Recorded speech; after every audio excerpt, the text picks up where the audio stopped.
Eso me pasó por hablar. Padre nuestro que estás en los cielos, te damos las gracias en esta tarde, Señor, ya, porque nos hemos reunido, Señor, con un propósito, y es de aprender más acerca de tu palabra, y en esta hora, Señor, también de alabar y bendecir tu nombre, porque, Señor, queremos aprender cada vez más acerca de lo que tú tienes para nosotros.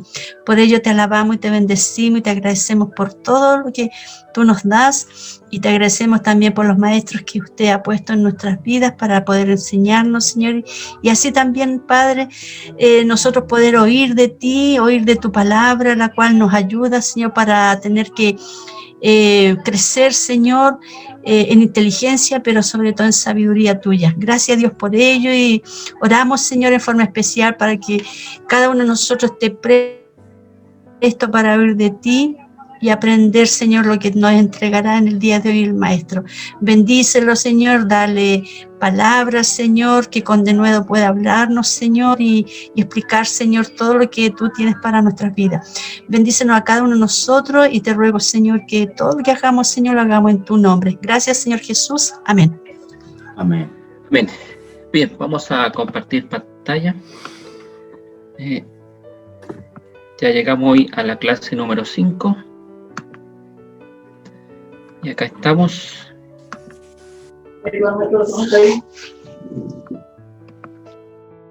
Bien, si pueden silenciar su micrófono, agradecemos la gentileza.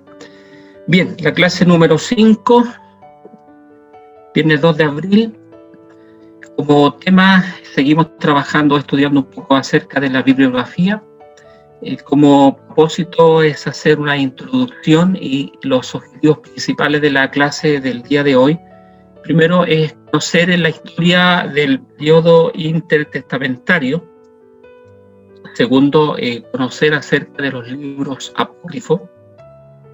Y también conocer la historia del por qué fueron rechazados estos libros apócrifos. Tenemos tareas que cada uno de nosotros va realizando, y comenzamos con la clase de hoy, que es acerca del periodo intertestamentario. De repente una palabra un poco difícil de pronunciar, pero con el tiempo nos vamos habituando a pronunciarla. Cuando el lector de la Biblia pasa del Antiguo al Nuevo Testamento, lo que debe hacer normalmente es saltar una hoja en blanco, con la que la mayoría de las Biblias señalan dicha transición, dicho periodo, de este periodo intertestamentario. La hoja en blanco, más que estar en blanco, representa un periodo de tiempo de aproximadamente unos 400 años, que los historiadores han llamado los 400 años de silencio profético.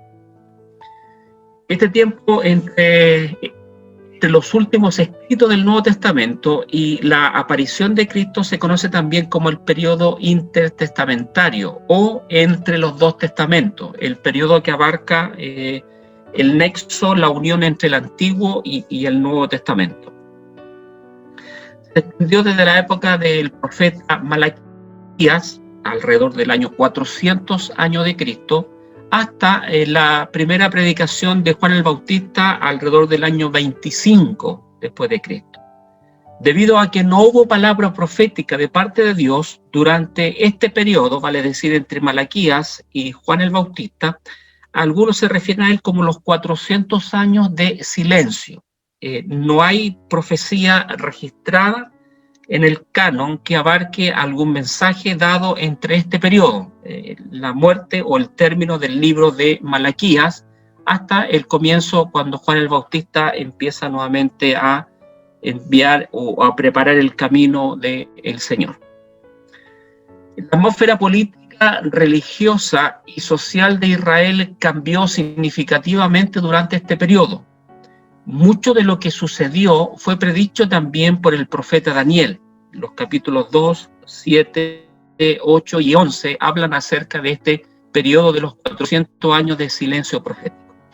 Israel estuvo bajo el control del Imperio Persa del año 532 al 332 a.C., los persas permitieron a los judíos practicar su religión con poca interferencia de su parte, vale decir, no hubo mayor complicación para que ellos pudieran seguir de alguna manera desarrollando la religión judía hasta ese momento. Aunque les fue permitido reconstruir y tener adoración en el templo, este tiempo fue realmente de una relativa paz, pues solo la calma, o simbolizando un poco que esto fue la calma antes que comenzara la tormenta. Antes del periodo intertestamentario, Alejandro Magno derrotó a Darío de Persia, imponiendo el gobierno griego al mundo. Alejandro fue un estudiante de Aristóteles y fue bien educado en la filosofía y también en la política griega. Él ordenó que la cultura griega fuera promovida en cada territorio de conquista. Como resultado, fue traducido en este periodo lo que nosotros conocemos como la Septuaginta o la versión del Antiguo Testamento del hebreo al griego.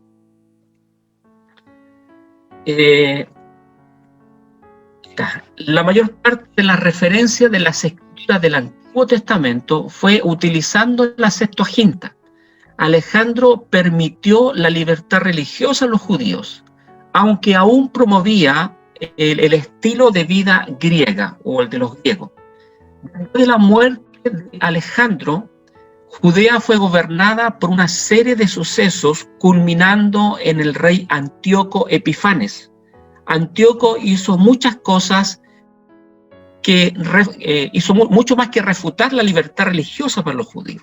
Cerca del año 167, abolió la legítima línea del sacerdocio y profanó el templo contaminándolo con sacrificios de animales impuros y un altar pagano. Ahí tenemos que recordar un poco la historia que en este caso Antíoco Epifanes en el templo de Dios ofreció una cerda como sacrificio, que entendiendo que uno de los animales que para el pueblo de Israel es considerado como inmundo, lo cual no lo debían de comer, de consumir, ni tampoco ofrecer como un holocausto a Dios, eran los cerdos. Entonces Antíoco Epifanes hace esto como una forma de desafiar y como una forma de decir que él tenía el control del templo y de todo lo que estaba a su alrededor. Esto fue el equivalente religioso de una violación. Eventualmente, la resistencia judía contra Antíoco, liderada por Judas Macabeo y los asmoneos, restauró el linaje sacerdotal y rescató el templo. A esto le siguió un periodo de más guerras, violencias y luchas internas. Cerca del año 63 a.C., Pompeyo de Roma conquistó a Israel poniendo a toda Judea bajo el control de los césares. Esto eventualmente condujo a que el emperador romano y el senado pusieran a Herodes como rey de Judea. Esta sería la nación que cobraría impuestos y controlaría a los judíos, y eventualmente ejecutarían al Mesías en una cruz romana. Las culturas romanas, griegas y hebreas ahora estaban mezcladas juntamente en Judea. Durante el periodo de la ocupación griega y romana, emergieron dos importantes grupos religiosos en Israel. Y aquí, esto para que nosotros un poco podamos reflexionar un poco, cuando Jesús trata a este grupo religioso político de una manera muy dura, desde el comienzo no fueron como al tiempo que llegó cuando Jesús, sino que cuando comenzó hubo de alguna manera una pureza en este grupo religioso llamado los fariseos, quienes añadieron a la ley de Moisés a través de las tradiciones orales y eventualmente considerando sus propias leyes más importantes que las de Dios. Mientras que las enseñanzas de Cristo, aunque ciertamente concordaban con la de los fariseos, estaba en contra de su legalismo vacío y falta de compasión.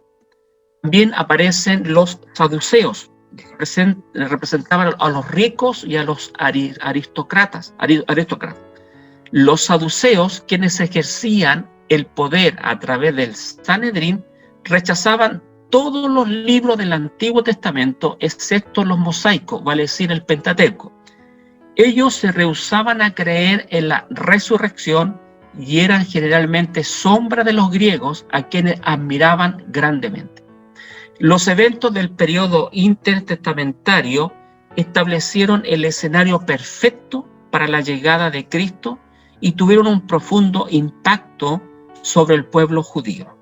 Tanto los judíos como los paganos de otras naciones se sentían cada vez más insatisfechos con la religión.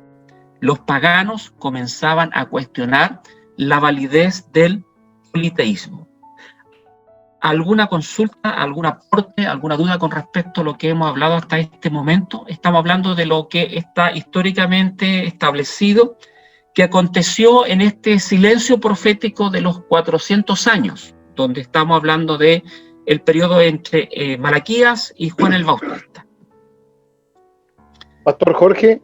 Sí, coménteme. Usted dijo que Judas, no alcancé a tomar el otro nombre. Macabeo. Judas Macabeo. Dijo, restableció el linaje sacerdotal. Eso significa que Antíoco había puesto a otras personas que no eran de la línea. Exacto.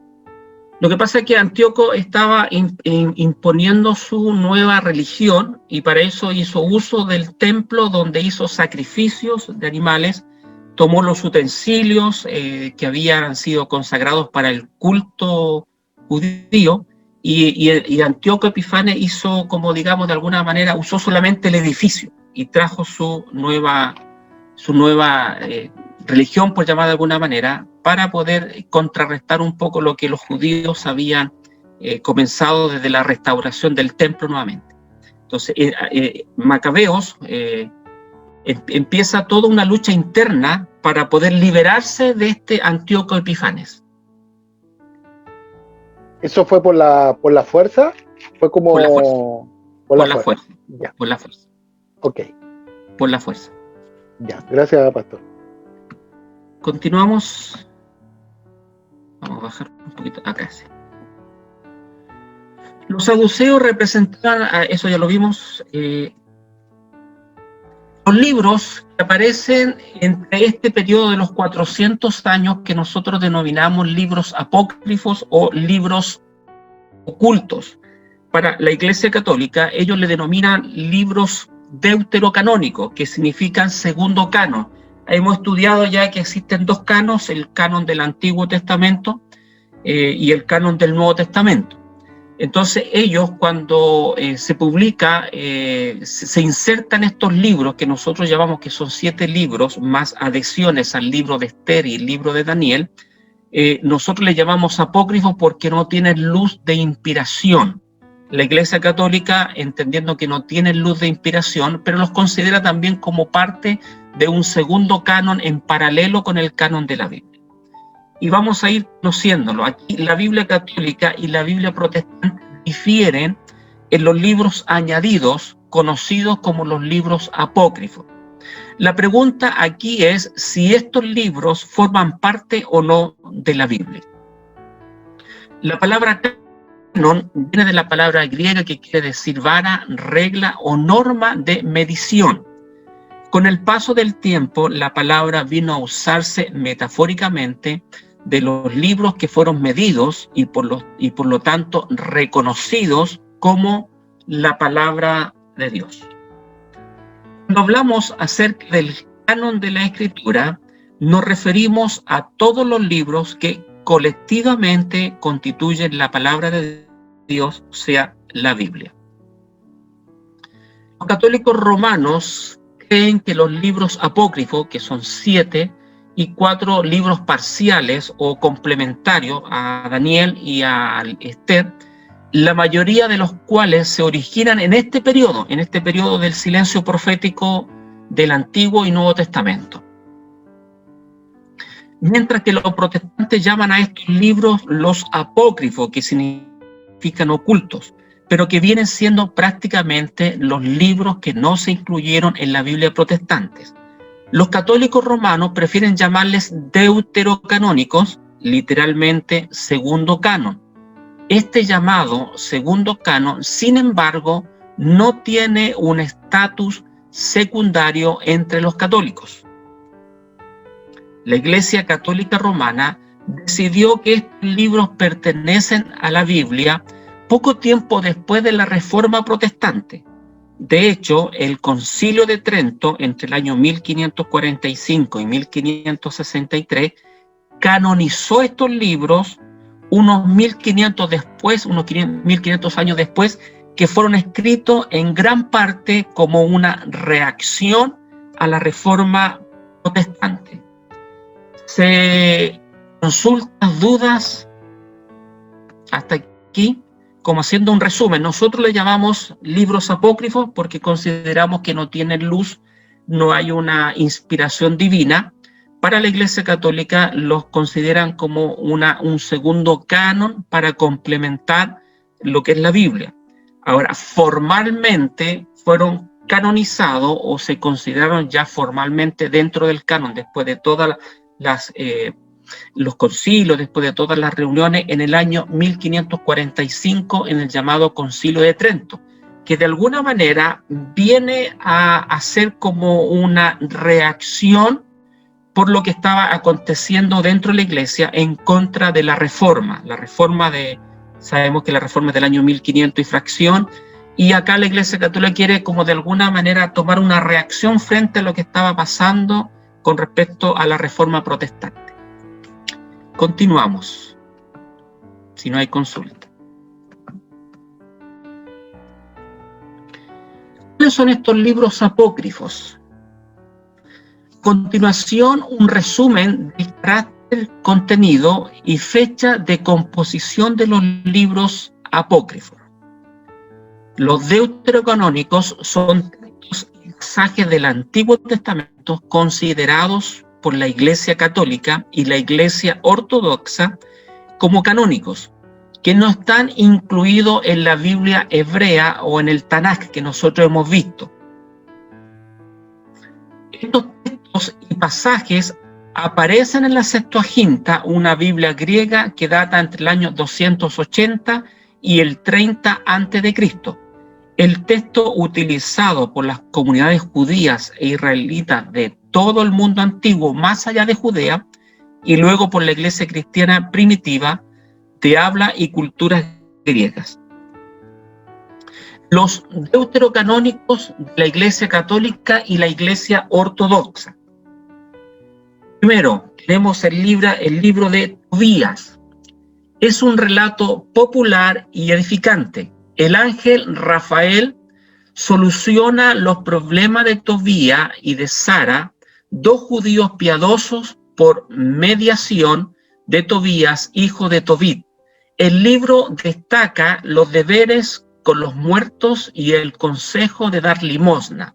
Este libro apareció en el siglo II. Ese es un resumen a grandes rasgos de lo que habla el libro de Tobías. Luego tenemos el libro de Judith. Relata cómo una bella viuda judía, Judith, le cortó la cabeza a Holofernes, comandante asirio que sitiaba la ciudad de Betulia, y así salvó a los israelitas. La historia está repleta de errores y dislates históricos y geográficos que tal vez introdujo adrede el autor para centrar la atención en el drama religioso que constituye el fondo del relato. Es posiblemente que el libro se escribiera en hebreo alrededor del año 100 a.C. El tercero es el libro de Sabiduría. Aunque insinúa que su autor fue Salomón, en realidad lo escribió en griego un judío helenizado, quizás de Alejandría, entre 100 y 50 años antes de Cristo. El autor parece tomar en cuenta diferentes clases de lectores judíos, tibios y apóstatas, según el capítulo 1 al 5, y judíos fieles, pero desanimados por la persecución. A posibles lectores gentiles les ofrece una apología a favor de la verdad del judaísmo y señala la insensatez de la idolatría. Recalca la creencia de la inmortalidad del alma, rasgo típicamente helenista, y ensalza el papel de la sabiduría que se identifica con Dios en el gobierno del mundo. Libro... Pastor, ¿sí? disculpe, helenizado, ¿qué significa? Helenizados fueron las personas que estaban fuera de la provincia de Palestina, que también asumían o reconocían el judaísmo como una religión oficial de ellos, que estaban fuera del territorio de Palestina o fuera del territorio judío, digámoslo de alguna manera, fuera de la capital. Todo lo que era fuera alrededor eran los que eran helenizados, eran personas que aceptaban, pero que no estaban dentro de el lugar geográfico de Palestina, aceptando el judaísmo.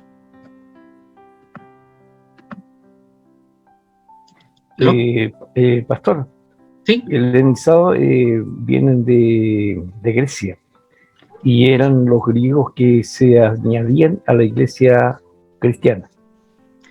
Claro, ya, sí. ¿Alguien más agrega algo más?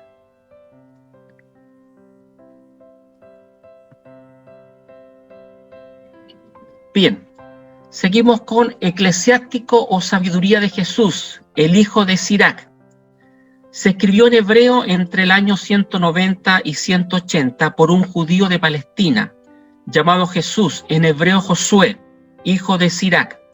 Unos 50 años después, el nieto del autor llevó un ejemplar a Egipto, donde lo tradujo al griego. Este libro recalca que la sabiduría en la ley de Moisés proclamó. Una recopilación muy variada la encontramos en el capítulo 1 del 1 al 4 y el 42 al 4. Aquí se ensalzaba sobre todo la prueba y la autodisciplina. Es muy conocido el elogio de los hombres ilustres, que empieza con Enoc y termina con el sacerdote Simeón. Luego tenemos el libro de Baruch. Luego tenemos el capítulo 6 del mismo libro de Baruch, que es la carta que se le llama ese capítulo 6, la carta de Jeremías. Vamos a ir avanzando un poquito. Luego tenemos el primer libro de los Macabeos. Es de alto valor histórico. Destaca la resistencia a los esfuerzos de Antíoco Epifanes IV de Siria por erradicar la religión judía y por helenizar a los judíos, y relata las hazañas de los hermanos Judas Macabeo, Jonatán y Simón durante la invasión de los sirios y las peripecias históricas ocurridas entre el año 175 y 134. El autor fue un judío de Palestina que escribió en hebreo alrededor del año 100 a.C., pero el texto hebreo se ha perdido. El segundo libro de Macabeos es un resumen de una obra de 5 tomos escrita por Jasón de Cirene. El libro trata la historia de los judíos entre el año 175 y 160 a.C. El estilo es exhortativo y el fin es agradar y edificar. El autor escribió para los judíos en Alejandría con el fin de despertar en ellos el interés por el templo de Jerusalén. El libro da por sentado la fe en la resurrección de los justos y recomienda la oración y el sacrificio de expiación por los difuntos. Tiene mucho menos valor histórico que Primera de Macabeo. Se escribió en griego entre el año 124 y el año 70 después de Cristo. Consulta acerca de estos 7 libros que ya hemos visto. Primero, Tobías. Luego tenemos Judith. Luego tenemos el libro de Sabiduría. luego saltamos al libro de Eclesiástico o Sabiduría de Jesús, posteriormente tenemos Baruch, y ahí hay que agregar el capítulo 6, que es la carta de Jeremías, luego primera y segunda de Macabeo. Esos son libros completos. Lo que vamos a ver a continuación son anexos a libros que ya están dentro del canon de la Biblia. Pastor Jorge, si bien es cierto, tenemos claro, y así usted nos ha enseñado, que estos libros para nosotros son apócrifos, que significa ocultos, pero para la Iglesia Católica significan deuterocanónico, que significa segundo canon. Como usted bien lo dijo, que fueron incluidos ahí en 1500 y algo, 1545, en el Concilio de Trento. 1545, me pasé un año. En el Concilio de Trento. Usted como pastor y como maestro, ¿qué nos recomienda de estos libros? Mire, todo lo que sea literatura anexa, tomando nosotros siempre en la consideración que el canon es uno solo, 66 libros, 39 y 27. Eso es nuestro marco bíblico que nosotros siempre vamos a respetar y reconocer, la palabra de Dios. Todo esto, si nos queda tiempo y tenemos de alguna manera la posibilidad de poder leerlos para poder comprender del por qué no han sido considerados dentro del canon bíblico, sería un bonito tiempo para poder ampliar nuestro conocimiento y poder dar una respuesta con mayor argumento a alguna persona católica que nos pregunte el por qué nosotros no reconocemos estos libros como información histórica. Ahora, dentro de eso también, ahora posterior unos minutos más, vamos a ver el por qué hay enseñanzas que a nosotros no las vamos a considerar. Las adiciones al libro de Esther. Estas adiciones van desde el capítulo 10, verso 4, el capítulo 10 de nuestra Biblia llega hasta el verso 3, pero acá se le agrega del verso 4 hasta el verso 16. Esto es una adición al libro de Esther. Luego tenemos adiciones al libro de Daniel, que van del capítulo 3, del verso 24 al verso 50, llamado la oración de Azarías. Luego tenemos el Cantar de los 3 jóvenes, que va desde el capítulo 3, verso 51 hasta el verso 90. Luego tenemos la historia de Susana, que abarca el capítulo 13 del libro de Daniel. Luego tenemos la historia de Bel y el dragón, que abarca el capítulo 14 del libro de Daniel. Esas son adiciones a los libros. En algún minuto se habían tenido en su mano alguna Biblia católica y habían visto estas adiciones a estos libros. ¿Alguien se había percatado? ¿Lo había leído en algún minuto? Sí, ¿No? por lo menos yo, la Biblia que más conocía es la Dios habla hoy. Ya. La que más se conoce, y esa es la que tiene todos los libros. La Nácar Colunga también contiene estos libros y estas adiciones. Bueno, hay 3 Biblias católicas. Está la Nácar Calunga, que la Nácar Calunga no los pone entre el periodo, entre los libros, digamos, entre Malaquía y lo que es el Nuevo Testamento. Pero la Biblia de Jerusalén, esta Biblia sí lo pone en ese espacio.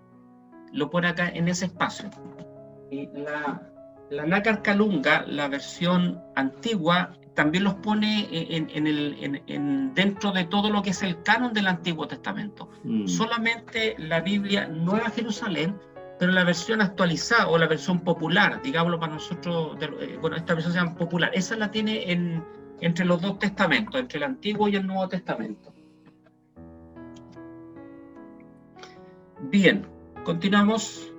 Ahora vamos a ver los deuterocanónicos dentro de la Iglesia Ortodoxa, no la Iglesia Católica, la Iglesia Ortodoxa. Tras varios desencuentros y conflictos, la Iglesia Católica Ortodoxa y la Iglesia Católica Romana se separaron en el cisma de Oriente y Occidente en el 16 de julio del año 1050. ahí hubo la primera gran cisma, división que tuvo la Iglesia Católica. Y ahí se separó la Iglesia Ortodoxa de la Iglesia Católica, y eso fue en el año 1054 hasta la fecha del día de hoy. Y esta iglesia, la Iglesia Ortodoxa, aparte de los libros canónicos que ya acabamos de mencionar, también ellos incluyen la oración de Manasés,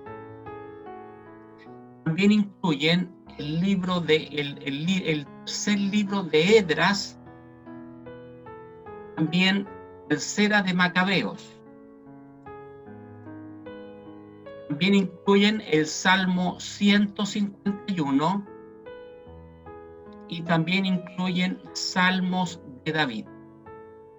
Todos esos libros, esos 5 libros, están dentro de lo que corresponde al canon bíblico de la Iglesia Ortodoxa. Se ha fijado que cuando hay encuentros ecuménicos importantes, donde es invitado el Papa, también aparece otro personaje ahí que está liderando la Iglesia Ortodoxa. Bueno, ellos son de alguna manera, para ellos son también, tienen mucha similitud en cuanto a lo que es su doctrina, en cuanto a lo que es su fe. Difieren algunas cosas, pero mantienen casi una misma línea. Entonces, esa es la Iglesia Ortodoxa y la Iglesia Católica, Apostólica y Romana. Ahí tenemos las dos grandes, digamos, religiones, junto con el cristianismo, que sería la tercera, y el judaísmo, que sería la cuarta, dentro de las 4 religiones más predominantes en lo que corresponde a Oriente y Occidente. Pastor, ¿Sí?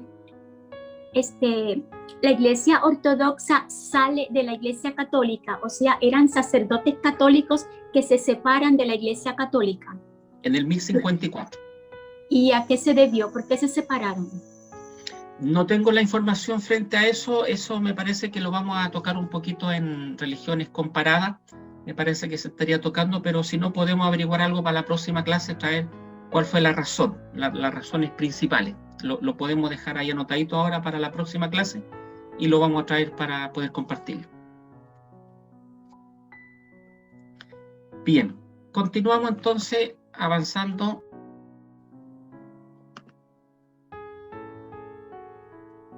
Las evidencias, los apócrifos, no pertenecen al canon bíblico. Vamos a ver algunas evidencias que de alguna manera, ¿por qué nosotros como iglesia evangélica, protestante, si nos podemos llamar de esa manera, no hemos aceptado o no hemos recibido los apócrifos dentro del canon bíblico? Primero, no existen citas claras y definitivas en el Nuevo Testamento que los apócrifos sean partes o que hayan sido dichas por Jesús o por los apóstoles. Si recuerdan, cada vez que Jesús hablaba o enseñaba, citaba un texto del Antiguo Testamento. Siempre había un momento en que los apóstoles, Jesús, estaban citando trozos del Antiguo Testamento. Entonces, no hay ningún pasaje claro que haya citado Jesús o los apóstoles con respecto a los libros apócrifos. Segundo, muchos judíos en la antigüedad rechazaron abiertamente los apócrifos como escritura dentro del canon, incluido el famoso historiador judío Flavio Josefo. Explícitamente lo rechaza y enumeró el canon hebreo de 22 libros, lo que hemos visto que para el canon judío era diferente a lo que nosotros tenemos como hoy dentro del canon del Antiguo Testamento. De hecho, la comunidad judía reconocía que los dones proféticos habían cesado en Israel antes que los apócrifos fueran escritos. Por eso no los aceptaban como parte del canon bíblico. Tercero, muchos padres de la iglesia rechazaron los apócrifos. De hecho, la mayoría de los padres de la iglesia en los primeros 4 siglos rechazaron los apócrifos. Junto podemos mencionar a Jerónimo, también a Orígenes, Cirilo de Jerusalén y a Atanasio. Se entiende ahí por lo menos esas 3 primeras razones por las cuales no se aceptaron el canon bíblico. Creo que las 2 primeras son como las esenciales. Jesús ni los apóstoles nunca los citan. Nunca citan algún pasaje de estos libros, nunca los mencionan. los judíos de los primeros 4 siglos tampoco los mencionan o tampoco los aceptan como parte del canon. También el historiador judío Flavio Josefo, que es el historiador del primer siglo, famoso por mencionar dentro de sus escritos a Jesús, los apóstoles, la iglesia, tampoco los consideraba dentro del canon, porque consideraba que ya había un canon que ya había sido fijado, que era el canon del Antiguo Testamento. Continuamos. El catolicismo romano no siempre aceptó los apócrifos. Estos fueron oficialmente aceptados en el 1546 en el Concilio de Trento, y fue más una reacción negativa de los romanos hacia la reforma protestante, que es lo que mencionábamos anteriormente.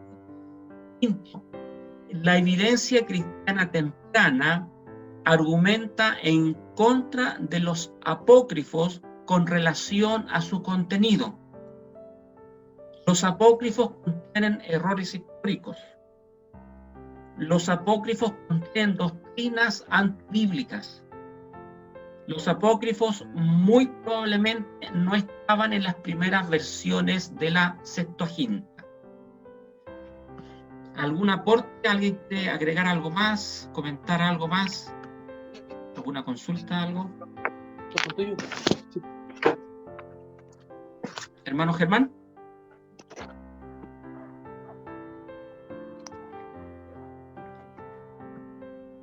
Pastor, No. ¿Sí? en ninguna parte de la Biblia son nombrados estos libros, como por ejemplo el libro de Enoc. Claro, lo que pasa es que acá, más que lo que nosotros estamos viendo acá, es la evidencia por el cual no fueron reconocidos dentro del canon bíblico. Ahora, no hay un texto que Jesús, como decía anteriormente, o los apóstoles, lo hayan citado textualmente, un texto o una frase de lo que contenía ese libro. Por ejemplo, Macabeo, primera, segunda, o Baruch, que en algún minuto Jesús haya citado ese pasaje, o los apóstoles hayan citado ese pasaje para reforzar o para dar alguna enseñanza con relación a ese pasaje en particular. Por ejemplo, citamos a Jesús en este minuto, me viene a la memoria, cada vez que Jesús fue tentado después de ayunar 40 días y fue llevado por el tentador o por el enemigo al desierto, él cuando argumentaba o respondía a las preguntas que Satanás le decía, primero decía, escrito está, y citaba un texto del Antiguo Testamento. Escrito está. Cuando Esteban hace su defensa delante de la gente, antes de ser apedreado, cita muchos pasajes del Antiguo Testamento para hacer su defensa. Entonces, cuando en la vida misma de la iglesia, los apóstoles y Jesús y los padres de la iglesia no los consideran como parte del canon porque en ningún momento son nombrados por los apóstoles ni por Jesús. Esa es la razón principal. Ok. Continuamos. Seguimos. Número 9. Escena de los apócrifos en las paredes de la catacumba romana no prueban su canonicidad. Hay en algunas catacumbas romanas encontradas alguna escena que hablan acerca de los apócrifos, pero eso no demuestra que tienen una canonicidad o una inspiración divina. Los concilios de las iglesias eran instituciones humanas cuyas opiniones algunas veces reflejan la falibilidad humana. Número 11. Los rollos del Mar Muerto no suministran comentarios alguno de los apócrifos. Sin embargo, sí suministran comentarios de los libros judíos del Antiguo Testamento. Esto probablemente indican que la comunidad judía de los esenios no los consideraron tan importantes como los libros judíos del Antiguo Testamento. Entonces ahí vemos las 11 principales razones por las cuales no están considerados estos libros deuterocanónicos para la Iglesia Católica, para la Iglesia Ortodoxa, y apócrifos para nosotros como Iglesia Protestante o Iglesia Evangélica o Iglesia Cristiana, como nos queramos denominar, por esas principales razones no los consideramos dentro del canon, o no fueron considerados dentro del canon bíblico.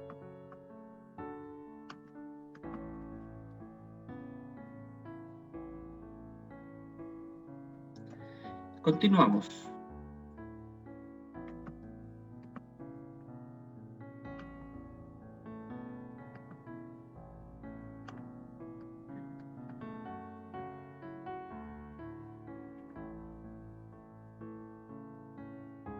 Bien, aquí vamos a ver algunas de las contradicciones que tienen estos libros a cuando usted lo empieza a leer. En el libro de Primero de Macabeo, capítulo 12, verso 45, dice así el texto bíblico, entre comillas: si él no hubiera creído en la resurrección de los soldados muertos, hubiera sido innecesario e inútil orar por ellos. Pero, como tenía en cuenta que a los que morían piadosamente los guardaba una gran recompensa, su intención era santa y piadosa. Por eso hizo ofrecer ese sacrificio por los muertos para que Dios les perdone sus pecados. Acá habla un poco de la enseñanza que justifica el orar por los muertos, orar por las personas que ya han fallecido. Luego tenemos en el libro de Tobías, en el capítulo 12, versículo 9, dice: dar limosna salva de la muerte y purifica de todo pecado. Los que dan limosna gozarán de larga vida. Da a entender de alguna manera la doctrina o la enseñanza del perdón de los pecados gracias a las limosnas. Se recuerdan que históricamente la Basílica de San Pedro fue construida con el pago de las indulgencias de las personas. Usted, cuando cometía pecado, pagaba para que su pecado fuera borrado del cielo, y según los que recaudaban las donaciones, se decía que cuando sonaba la moneda al caer dentro de la caja del cofre del tesoro, cuando sonaba ahí la moneda, un ángel llevaba al cielo su petición para que sus pecados fueran perdonados gracias a esa limosna que usted estaba dando en aquellos minutos. Esa es una enseñanza que de alguna manera practica la Iglesia Católica, que a través de la limosna nuestros pecados pueden ser perdonados. Luego, en 2 de Macabeos, capítulo 15, del verso 12 al 16, la visión era esta. Se trataba de un personaje de la más alta autoridad. Onías tomó la palabra y dijo: este es Jeremías, el profeta de Dios, el amigo de sus hermanos, que ora mucho por el pueblo y por la ciudad santa. Jeremías extendió la mano derecha, le dio a Judas una espada de oro y le dijo: toma esta espada santa que Dios te da, con ella destrozarás a los enemigos. Aquí vemos otra creencia religiosa católica, y es que los muertos, pues Jeremías ya estaba en el cielo, ya estaba muerto, pueden interceder por los vivos, justificando así la oración a los santos. Entonces de aquí de alguna manera se enseña esa enseñanza. Tobías, en el capítulo 6, desde el verso 4 al verso 9, dice: el ángel le dijo: ábrelo y sácale la hiel, el corazón y el hígado. Voy a seguir leyendo un segundo. Acá. Y guárdalo, son un remedio muy útil. Entonces el muchacho preguntó al ángel: amigo Azarías, ¿para qué sirve de remedio la hiel, el corazón y el hígado del pescado? Él contestó: cuando una persona es atacada por un demonio o espíritu malo, si se quema delante de esa persona el corazón y el hígado del pescado, cesa el ataque y no se repite jamás. Y cuando una persona tiene nube en los ojos, si se unta con la hiel y se sopla en ellos, queda sana. Eso dice el libro de Tobías, desde el capítulo 4, del capítulo 6, del verso 4 al 9. Si usted tiene una persona que sufre de algún tipo de ataque demoníaco, ahí tiene un remedio que usted puede hacer para que esta persona pueda ser liberada de ese ataque demoníaco. Tiene que guardar, ahora que es Semana Santa, que usted ha comprado pescado, no bote el hígado ni bote el corazón, porque eso los tiene que guardar para un remedio casero cuando vaya a ungir a algún enfermo o le toque orar por algún endemoniado. Continuamos. En el libro Tobías, capítulo 8, del 1 al 3, dice: cuando terminaron de cenar, decidieron ir a acostarse. Llevaron al muchacho a la habitación. Tobías se acordó de lo que había dicho Rafael. Sacó de su bolsa el hígado y el corazón del pescado y los puso sobre las brasas en las que se quemaba incienso. El olor del pescado no dejó acercarse al demonio y éste salió huyendo por el aire hasta la parte más lejana de Egipto. Rafael fue y lo encadenó allá y volvió inmediatamente. Esta es una práctica que de alguna manera se practica, o sea, se quiere entender que a través de eso, quemar esos elementos del pescado, la persona, el espíritu inmundo puede alejarse hasta que quede muy lejos. Segunda de Macabeos. Ese Rafael, disculpe, ese Rafael se refiere a un ángel también. A un ángel. Por eso dice que Rafael fue y lo encadenó allá y volvió inmediatamente Rafael ahí a estar con ellos, para que no quedaran solos, desprotegidos. Segunda Macabeos, capítulo 14, del verso 41 y 42, dice: las tropas estaban ya a punto de tomar la torre donde se encontraba Rasis y trataban de forzar la puerta de fuera, habiendo recibido órdenes de prender fuego y quemar las puertas, cuando Rasis, acosado por todas partes, volvió su espada contra sí mismo, prefiriendo morir noblemente antes que caer en manos de aquellos criminales y sufrir injurias indignas. De alguna manera ahí está justificando el suicidio de las personas. Continuamos con Judith. Me quedó muy arriba. Si alguien lo puede leer, la primera línea. Judith 9:13. Dame palabras para poder engañarlos y acusarles el desastre y la muerte, pues tienen planes perversos contra tu alianza, contra el templo consagrado a ti, contra el monte Sión y contra la ciudad que es el hogar y propiedad de tus hijos. La primera línea dice, dame palabras para poder engañarlos y acusarles. Ya.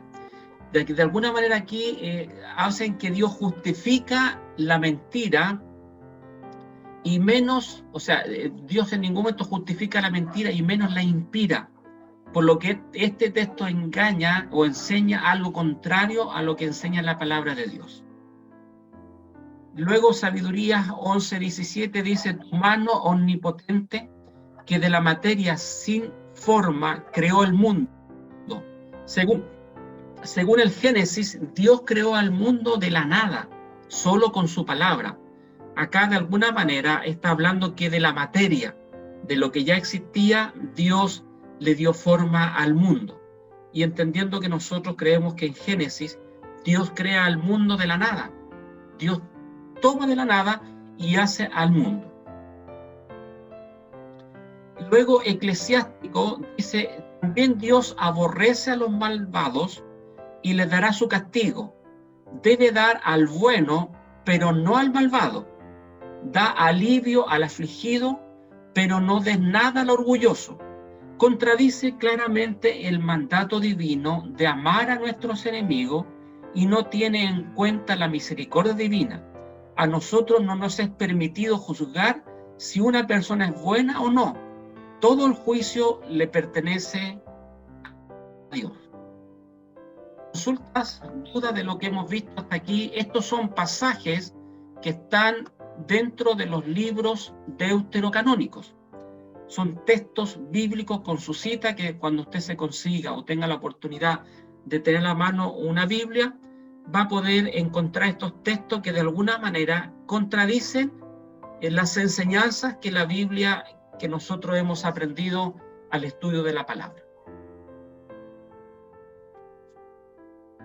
¿Alguna observación, algún comentario, agregar algo?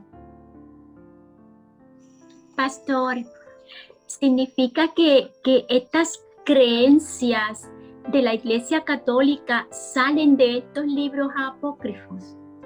Pero claro. Increíble. Claro. Y sabe que principalmente la gente católica, desde los comienzos estaba prohibido que la gente tuviera Biblia, solamente lo tenía el clero tenía solamente la Biblia y estaba solamente traducida en latín para que la gente común no tuviera acceso a poder leer la Biblia y conocer esto, conocer lo que de alguna manera la Iglesia Católica ha venido enseñando por siglos, por tiempo, y que la gente, como no es dada a leer la Biblia por lo que trae de costumbre, de que no es un libro capaz, de que nadie tiene la capacidad espiritual o mental para poder estudiar la Biblia, necesita, y así lo enseña la Iglesia es la única quien puede dar la interpretación bíblica, no la persona. Usted no está capacitada para poder dar la aplicación y el entendimiento de los pasajes bíblicos. Pastor Baltasar. Sí, apoyar lo que dice usted y además agregar que en las iglesias, en muchas iglesias evangélicas, ya, bueno, he recorrido parte de mi Chile y Argentina, Brasil, y en muchas iglesias se comparten algunos de estos textos o algunas de estas formas de santería o de hacer cosas que no corresponden, como operaciones, como un tipo de simbolismo de que Dios hace lo mismo con enfermeros, enfermeras, médicos y otras cosas dentro de las iglesias. Estos son traídos netamente perdóneme la expresión, la herejía católica hacia la evangélica, porque son rudimentos que se van pegando y se hacen dentro de la iglesia evangélica también. Y solamente por el tema del desconocimiento, de la falta de conocimiento de la palabra. Solamente el estudio de la palabra, lo que hoy hacemos, es lo que nos libra de cometer estos errores o estas situaciones que no deberían por qué ocurrir si la Biblia en ningún momento lo menciona, el poder realizar lo que hoy en día en algunas partes se practica o se realiza. Bien, vamos a continuar. ¿Sí? Sí, que yo quería como contar una pequeña experiencia, porque yo, bueno, yo fui bautizada por la Iglesia Católica, mi familia católica, la primera comunión, bueno, todo como esos rituales que hay que hacer, pues. Bueno, sucede que yo desde muy chica, de hecho, cuando yo estaba en el colegio quería ser monja. Yo trabajaba mucho con los curas de mi colegio y las monjas en muchas obras sociales. Bueno, después salí del colegio y la verdad es que siempre tenía como la costumbre de confesarme. Un día, nunca me voy a olvidar, que fui a confesarme con un cura a la catedral. Como que se abrió la catedral, así como para mí fue como maravilloso, qué lindo, van a estar como los curas como con mayor sabiduría, como con más training, por así decirlo, vengan a confesarse. Y nunca me voy a olvidar que tenía 18 años. Y recuerdo que claro, me confesé y ya, así como que confesé lo siguiente, nunca me voy a olvidar. Había peleado con mis papás y le dije, no, padre, yo en un momento, en la noche, peleé con mis papás y dije, ojalá mis papás se mueran, o digo garabatos algunas veces. ¿Y sabe qué? Me dijo que el Señor se iba a ensañar conmigo, que me iba a castigar, y que hasta que Él no decidiera perdonarme en algún momento de mi vida, a mí nunca me iba a ir bien, pero literal me tiró al infierno, aparte de que me hizo rezar como 20 Ave María al ¿cómo se llama esto? Como al púlpito ahí, al altar que tienen. Pero fue feo, o sea, es como súper sectaria la Iglesia Católica. Es terrible, terrible. Tengo tengo ex compañeras de colegio también que son Opus Dei y todo, y no, fuerte. Yo ahí en ese momento dije, yo no creo nunca más en Dios. Así fue literal, dije, no, yo me voy a alejar de Dios. Gracias al Señor, a mis 22 años ocurrió un evento en mi vida en el cual y conocí a una persona que el Señor usó para poder conocerle y que fuera revelada la verdad en mi vida, porque si no, quizás cómo estaría hoy día, pues.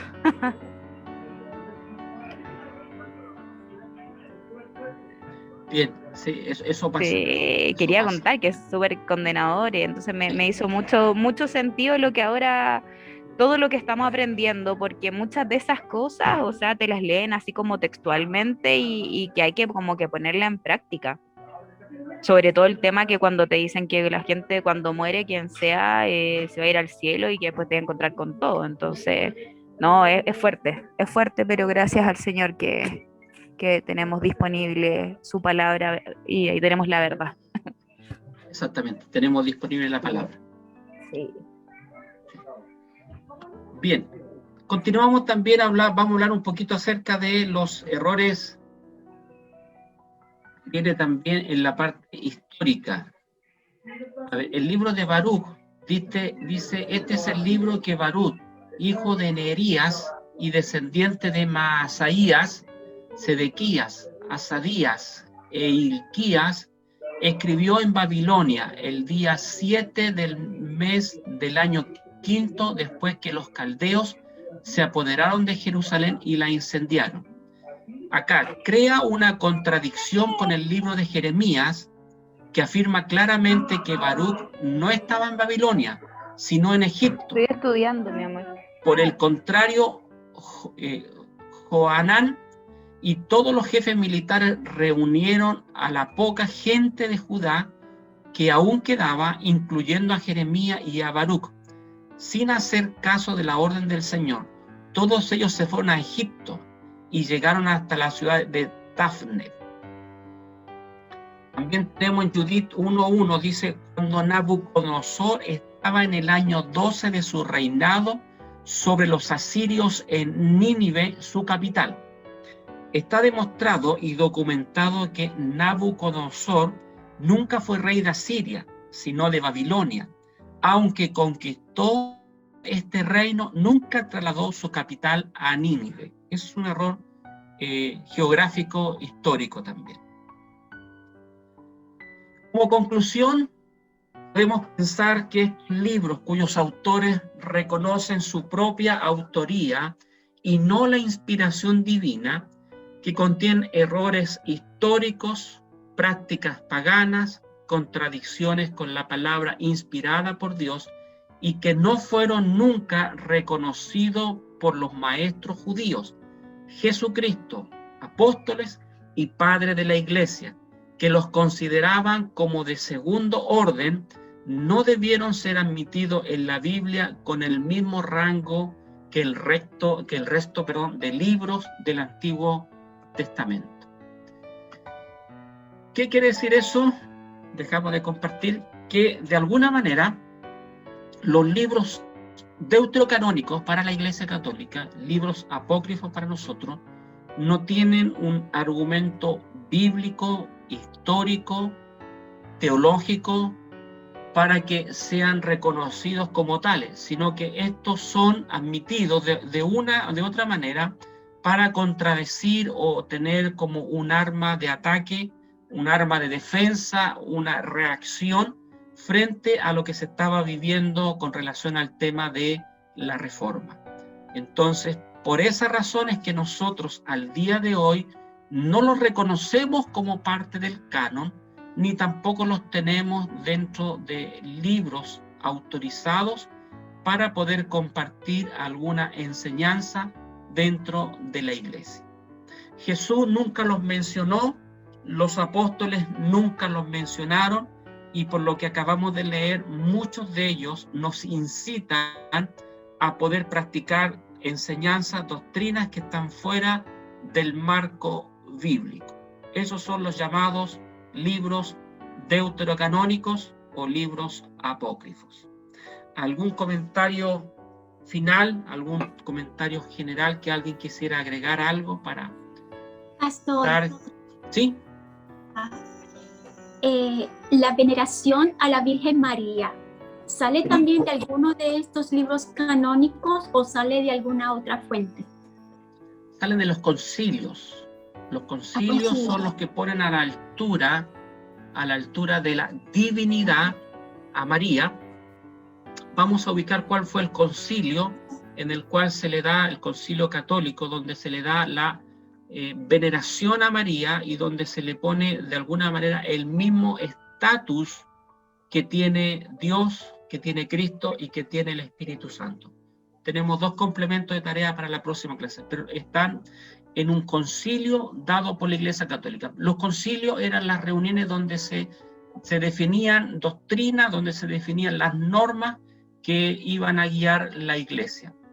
Ahora, entendiendo que toda y cada una de las iglesias cristianas, protestantes, todas sus doctrinas no las basamos en concilios. Concilio significa donde nos reunimos los hombres, sino que las basamos en textos, en enseñanzas dadas por Jesús, por los apóstoles, respaldada también por el Antiguo Testamento. Cada doctrina de la Iglesia tiene que tener un asevero bíblico que nos dé la tranquilidad, que eso es lo que Dios quiere para la enseñanza de la Iglesia. Y en ninguna parte aparece la entronación o la, digamos, de alguna manera, el subir de nivel a la Virgen María. Lo traeremos en la próxima clase con más tiempo en qué concilio fue declarada María Inmaculada. Muy bien. Hermano Alejandro. Sí, ¿se lo puedo adelantar ese dato? Perfecto. Sí, fue el año Perfecto. 1854 aproximadamente. Se consideró la Inmaculada Concepción de María. ¿Y esto qué significa? Que se puso a María al estatus de Jesús, que ella había nacido sin el pecado sexual, que había sido inclusive concedida en las mismas circunstancias que fue concedida a Jesús. Sin duda que eso es una herejía, pero fue interpuesta por la Iglesia Católica, Apostólica y Romana, ahí por el Papa, creo que Sixto, ya no me acuerdo muy bien, pero fue el año 1854. Hay varias doctrinas sobre la Mariología, una de ellas es la Asunción de María, ¿cierto? Estamos hablando ya del año 1950, cuando María, ¿cierto?, se considera que ella subió a ocupar el lugar que le correspondía y la Trinidad Divina, y también eso es una herejía. Por lo tanto, eso es lo que puedo señalar, aunque hay mucho más respecto a la doctrina de Mariología, que se llama, y que los católicos la ponen a nivel prácticamente de la Trinidad, y eso es, a mi juicio, una herejía. Se le considera la madre de Jesús, por ende la madre de Dios. No, solamente María fue la madre del Cristo hombre, fue el instrumento humano que Dios usó, y nada más que eso. Eso es lo que puedo señalar. Hermano Alejandro, ¿Sí? La fecha que da usted de 1800 y tanto, ¿eso es coincidente con el evento de Fátima o no? No necesariamente. Tal vez tiene alguna relación. No me recuerdo muy bien, solamente me acuerdo de las fechas, porque por lo general hay un libro muy bueno que se los puedo mandar, que se llama Babilonia, un misterio religioso. Se los voy a mandar, es un libro muy bueno si ustedes quieren estudiar un poquito sobre la doctrina católica y todos sus dogmas y todas sus cosas medio extrañas. Se los voy a mandar. Se llama Babilonia, un misterio religioso. Un libro que cuando yo llegué al cristianismo, hace hartos años atrás, Dios permitió que ese libro llegara a mis manos, porque la verdad es que yo era un católico activo. Yo participaba mucho en la Iglesia Católica. Entonces, cuando yo llegué al cristianismo, yo empecé a cuestionarme muchas cosas, y yo creo que a muchos de nosotros, de ustedes, les pasó lo mismo. Entonces ese libro llegó a mis manos, y la verdad es que me lo leí completísimo, y ahí pude sacar de muchas dudas respecto a estas cosas que yo creía y que en el fondo no tenían nada de divino o no tenían nada de bíblico. Es muy interesante, hermano Lizama, porque prácticamente eso fue siglo XIX. Sí, pues. Uno puede decir que fue casi reciente, ¿no? Exactamente, sí. Ahora, ojo, en el siglo IV, V, si mal no recuerdo, a María, recuerde que Constantino, cuando declaró al catolicismo o al cristianismo como la religión oficial del Imperio Romano, ahí se produce un tema que es bastante especial. Lo que pasa ahí, Constantino, para poder cristianizar todo el Imperio Romano, lo que hace es decir, recuerden que en los primeros siglos había la adoración a muchas diosas, la diosa de Éfeso, la diosa Diana, que eran diferentes nombres, era la diosa pagana de Babilonia, tenía diferentes nombres. Entonces lo que hace en ese entonces el Imperio Romano para llevar a todos aquellos que no eran, aquellos gentiles que no eran cristianos y nunca lo fueron por lo demás, junta todas estas diosas y adivinen qué nombre le puso. María. Y de ahí, de ese entonces, del año del 400 y algo, si mal no recuerdo, no me recuerdo muy bien, nace, ¿cierto?, esta adoración a María. Lo que hizo la Iglesia Católica es trató de concentrar, ¿cierto?, en la adoración a todas las diosas que habían en una sola, y le puso María. No hay mejor cosa que ponerle María. Y con eso, ¿cierto?, cristianizó, ¿cierto?, la adoración a María.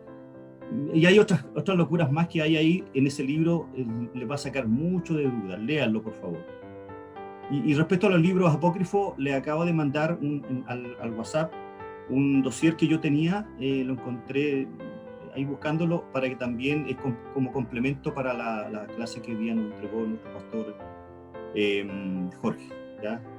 Eso, Pastor Jorge, respecto a la Inmaculada Concepción y todo ese tema de este corazón maravilloso como el de María. Yo creo que María fue una tremenda mujer que obedeció, ¿cierto?, la voz de Dios. Recuerde que ella era soltera y la ley decía que si quedaba embarazada soltera era inmunda, era apedreada. Y ella fue valiente, ella fue muy valiente. Aunque indudablemente que Dios sabía que ella iba a hacer todo aquello en su providencia divina y en su conocimiento del futuro que tiene Dios de las cosas. Él sabía que María iba a actuar de esta manera, por eso la eligió para este evento maravilloso que fue tener en su vientre el Hijo de Dios. Eso es maravilloso, es un ejemplo también para todas las mujeres. Eso. Es importante que podamos tener también como resumen el día del por qué nosotros no reconocemos o por qué la iglesia evangélica cristiana no reconoce, o la iglesia protestante no reconoce los libros apócrifos, o les llamamos apócrifos. ¿Por qué no los reconocemos? Ahí tenemos algunos argumentos para cuando tenga que enfrentarse a algún católico, y quizá ahí tiene pasajes para que usted le pueda de alguna manera citar y señalar, para que él pueda analizarlo a la luz del contexto bíblico, a la luz de lo que enseña la palabra. No es para debatir, ni tampoco es para pelear, sino que es para ayudar a las personas que de buena fe muchas veces, de un corazón sincero, pero que de alguna manera no han tenido la oportunidad de encontrar un lugar donde se les pueda enseñar la palabra.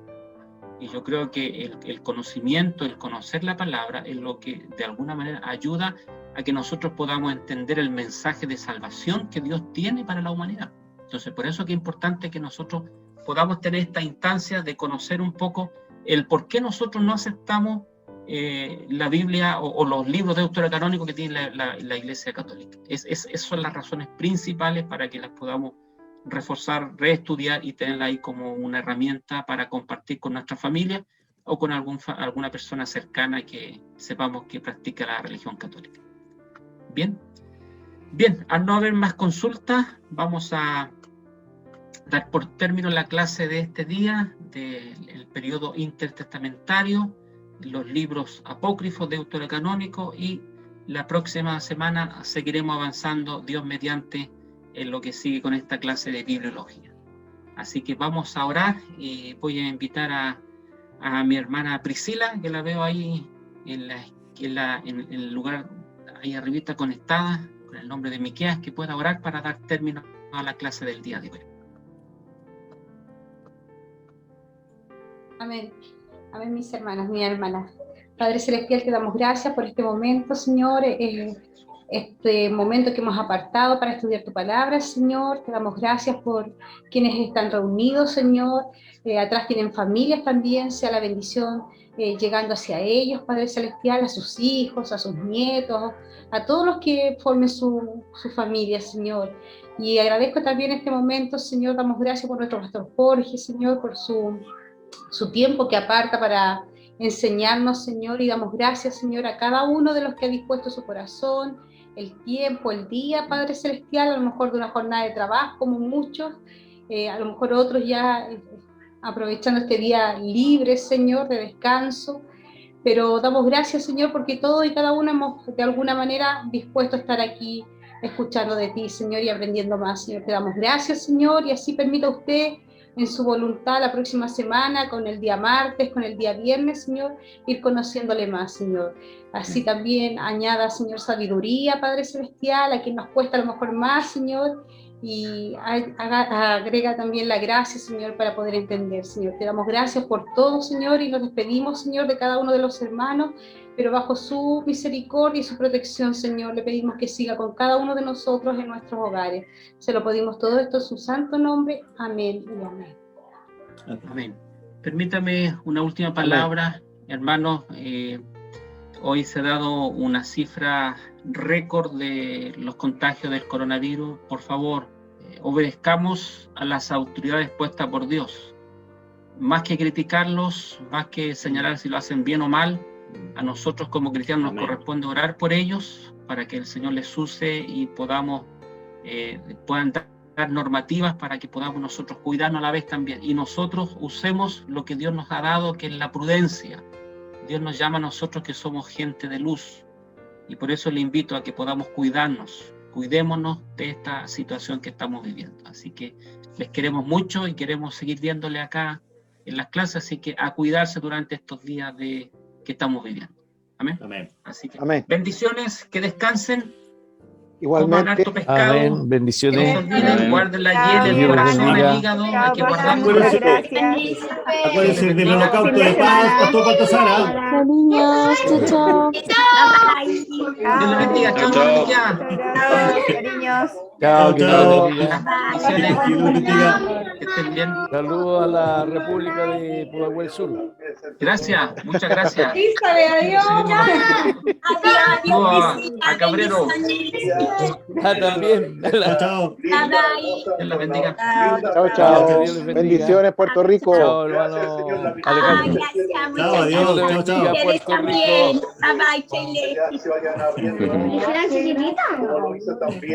Chao, hermano Germán. Santa Julia, otro día hay un hermoso Chao, hermano Germán.